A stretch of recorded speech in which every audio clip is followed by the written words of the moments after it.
Let's go.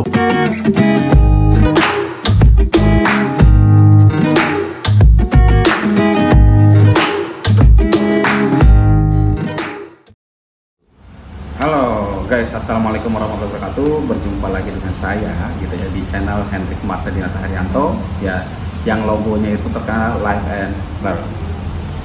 Oke rekan-rekan, jadi apa kabar semuanya? Semoga selalu sehat walafiat. Hari ini saya lagi di sebuah tempat, di sebuah kafe yang dekat rumah saya. Ya mumpung ini suasana lagi enak, ini saya kepikiran pengen berbagi cerita gitu ya. Berbagi cerita apa? Karena kalau teman-teman perhatikan, mungkin kan dilihat dari video saya itu sekarang lagi nggak banyak terbit gitu ya. Jadi dari satu video ke satu video yang selanjutnya itu banyak, maksudnya agak jarang gitu ya. Kenapa? Karena saya ingin berbagi cerita mungkin bagi youtuber pemula yang bukan berangkat dari siapa-siapa, bukan dari dunia artis, bukan dari dunia orang terkenal. Mungkin semua mengalami di mana ada titik seperti yang saya alami gitu ya. Kenapa? Karena kita tahu teman-teman membuat YouTube itu kita ngejar apa sih? Ya kebanyakan orang pasti pertama ngejar subscriber. Titik aman pertamanya itu berapa? Ada di 1000 subscriber kan. Nah, memang mengejar 1000 subscriber bagi kita, bagi saya, orang yang bukan siapa-siapa ini susah. Gitu ya. Makin banyak modal, makin kita bisa cepat memperoleh subscriber. Ya, karena kita nggak menutup mata bahwa orang mensubscribe kita tuh perlu dengan syarat. Perlu ada sesuatu yang mereka take gitu kan, karena kita mensubscribe kita itu siapa gitu ya, karena kita bukan orang yang mungkin videonya menyenangkan buat mereka. Apalagi saya nih yang videonya itu bergerak di dunia edukasi, di kelas-kelas pajak ya, siapa yang mau lihat gitu kan. Jadi memang di beberapa bulan terakhir itu saya mengalami agak turun semangat saya dalam membuat YouTube. Nah, kenapa bisa turun? Berbagai macam hal gitu ya. Satu, mungkin kita lebih banyak ke fokus atau keambil waktunya untuk berada di tempat-tempat yang lebih menghasilkan atau yang lebih pasti buat kita. Kayak saya kan, saya seorang konsultan pajak juga.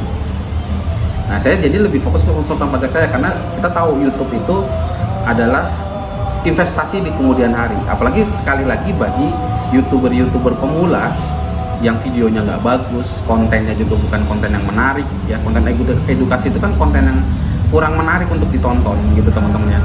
Dan apalagi juga belum mendatangkan hasil apapun. Dan itu mungkin juga semuanya dirasakan bagi youtuber teman-teman yang lagi semangat YouTube. Cuman kalau saya boleh kayak bercengkrama gitu teman-teman atau ngobrol, ya saya cuma bisa bilang jangan menyerah teman-teman. Never ending struggle gitu ya.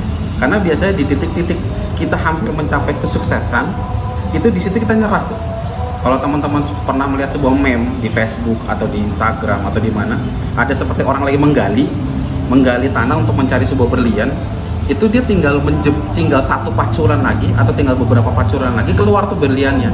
Tapi karena sudah terlalu capek, dia memacul nggak ketemu berlian, akhirnya dia menyerah. Padahal tinggal satu pacuran lagi ketemu berlian. Nah, saya sekarang lagi mengalami itu, dan sekarang saya berusaha mencari waktu, take time. Saya mencoba muhasabah, mencoba untuk berpikir ulang, untuk mencari semangat untuk memacul kembali itu teman-teman. Kenapa? Karena gini teman-teman, YouTube itu sebenarnya bukan cuma sekedar mencari uang. Memang kalau uang sudah datang luar biasa menyenangkan gitu ya. Apapun kalau sudah menghasilkan biasanya kita lebih semangat. Tapi sebenarnya YouTube itu bukan cuma sekedar itu. Kalau bagi saya pribadi, YouTube itu adalah sebuah legasi, sebuah peninggalan yang bisa saya tinggalkan buat anak cucu saya. Kalau suatu saat saya sudah tidak ada di dunia ini, anak cucu saya pernah lihat, oh dulu papahnya, orang tua saya tuh ternyata begini loh, ada karyanya loh, gitu. Ada ilmunya yang bisa saya tinggalkan, gitu. Buat anak cucu saya juga seperti itu. Jadi semua bisa melihat, oh berarti ada karya. Jadi kita meninggal tuh bukan berarti meninggal cuma kenangan-kenangan doang yang bisa lihat, tapi bisa dilihat nyata walaupun dalam bentuk video. Itu yang pertama. Yang kedua, tentunya kita memberikan manfaat. Dan kita memberikan manfaat, kalau dalam agama saya, kebetulan saya orang muslim, itu bukan kita lebih mencari apa sih keberkahan yang bisa kita berikan kepada orang, manfaat yang bisa kita berikan kepada orang. Dari YouTube itu sangat besar karena kan kita bisa memberikan keberkahan. Apalagi kalau teman-teman memberikan konten-konten yang informatif, bermanfaat, itu jangan menyerah walaupun mungkin ya itu tadi belum mendatangkan apa-apa, tapi selayaknya atau sebijaksananya pada saat kita memulai YouTube, kita sudah tahu mungkin pendapatan itu akan diperoleh 3 tahun, 4 tahun, 5 tahun. Bahkan saya sekarang itu baru genap 1 tahun menjalankan YouTube, tentunya belum mendatangkan apa-apa. Mungkin saya perlu berjuang 4 tahun lagi. Nah Nah itu teman-teman perlu banyak sharing, perlu banyak apa ya namanya ya, mencharge kembali apa yang teman-teman sudah mulai waktu pertama kali mulai YouTube. Semua YouTuber, saya rasa semua orang itu mengalami posisi di mana kita itu sudah mulai menyerah, sudah mulai capek, akhirnya ditinggalkan. Nah, sebisa mungkin kita jangan masuk ke ranah itu, rekan-rekan. Coba terus jalani YouTube itu agar bisa menjalankan, memberikan manfaat, bisa memberikan sesuatu yang berguna buat rekan-rekan. Entah itu skalanya kecil, entah itu skalanya besar, apalagi nanti suatu saat kalau sudah mendatangkan hasil. Kalau saya boleh bercerita, atau teman-teman mungkin bisa lihat di channel YouTube saya subscriber itu 805 sekarang kena. Berarti sekitar 200-an kurang lagi saya bisa monetize kan. Nah, kalau saya berhenti di sekarang ya sudah, semua perjalanan saya selama 1 tahun ini, semua modal-modal yang saya sudah keluarkan untuk membeli kamera, membeli laptop, membeli apapun gitu ya, mencari makanan-makanan yang bisa saya bagi teman-teman untuk mencari konten saya, itu semua sia-sia tuh pada akhirnya. Nah itu kalau bisa kita jangan sampai melupakan semua pengorbanan yang sudah kita berikan. Dari YouTube itu juga kita bisa mencari apa ya, alasan-alasan kita memberikan manfaat buat orang lain. Kalau teman-teman sekarang perhatikan, ini kamera saya sekarang lebih jauh, bukan lagi dekat kayak biasa. Kenapa? Karena sekarang saya sudah punya teman yang memegang kamera. Nah, tapi berarti dari YouTube itu kita juga bisa berbagi manfaat sama orang lain, bukan cuma sekedar YouTubean vlog-vlogan biasa, enggak gitu ya. Apalagi saya selalu pengen berbagi apa yang saya punya buat rekan-rekan, terutama di ilmu perpajakan itu rekan-rekannya. Jadi memang godaannya besar, godaannya luar biasa banget pada saat kita baru mulai YouTube itu. Titik di mana 800, 900 itu ada titik yang sudah mulai melelahkan. Godaan datang untuk berhenti, godaan datang dari penghasilan-penghasilan yang lain. Tapi ingat teman-teman, apa yang sudah kita mulai itu harus kita selesaikan dengan baik. Kalau memang mau ditutup, tutuplah dengan alasan yang baik. Tapi kalau nggak punya alasan yang baik untuk menutup channel YouTube Anda, lanjutkan terus aja.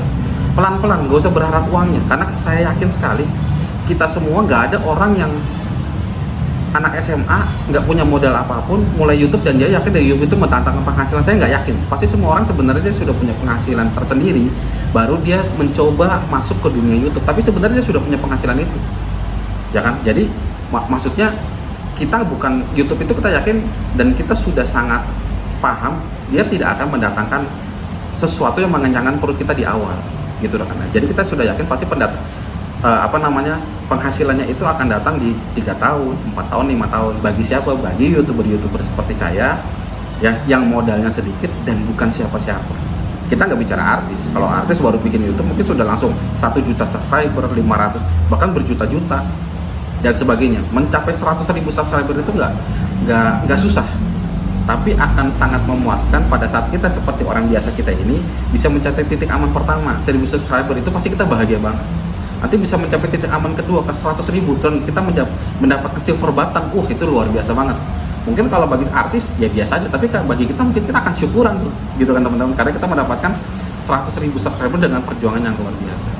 Jadi kalau saya boleh berbagi atau saya boleh memberikan quote bagi YouTuber yang sekarang lagi males atau lagi turun semangatnya, yuk kita sama-sama jalanin, yuk kita sama-sama bangun YouTube kita. Kalau teman-teman di sini ada yang tertarik, kita berbagi YouTube collab, atau bahasanya mungkin tanda petiknya collab ya. Tapi mas, silakan hubungi YouTube saya. Kita mungkin bisa berbagi YouTube, kita bisa sama-sama memberikan manfaat, atau ya dalam YouTube kita mungkin kita bisa sama-sama mengembangkan YouTube kita. Subscriber saya bisa mensubscribe Anda, ya subscriber Anda bisa mensubscribe saya, dan seterusnya. Lebih bagus lagi kalau ilmu yang apa yang kita omongin ini bisa menjadi manfaat buat orang. Santai aja, saya di sini juga tadinya nggak kepikiran pengen ngevlog ya, cuman karena di sini suasananya enak. Teman-teman bisa lihat ini ada di cafe Happiness gitu ya. Setahu saya ada di daerah Bintaro 1 sama ada di sini. Itu enak, suasana enak. Saya baru ada inspirasi untuk mulai YouTube lagi rekan-rekan. Kira-kira gitu rekan-rekan. Jadi saya cuma pengen berbagi sedikit aja bahwa semua YouTuber itu pasti mengalami poin-poin di mana dia lelah, nggak mendatangkan penghasilan, tapi YouTube susah, ngeditnya lama, berjam-jam. Tapi ya itulah, ya siapa sih yang menentukan penghasilan? Bukan YouTube, tapi dari Tuhan Yang Maha Esa rekan-rekan. Kira-kira gitu ya. Jadi semoga bermanfaat apa yang saya bagikan, semoga bisa diterima, dan terima kasih juga kepada teman-teman yang sudah menonton channel saya sampai habis. Semoga rekan-rekan semua sehat, keep positif, keep healthy, keep life, dan keep learning. Dan teman-teman, assalamualaikum warahmatullahi wabarakatuh.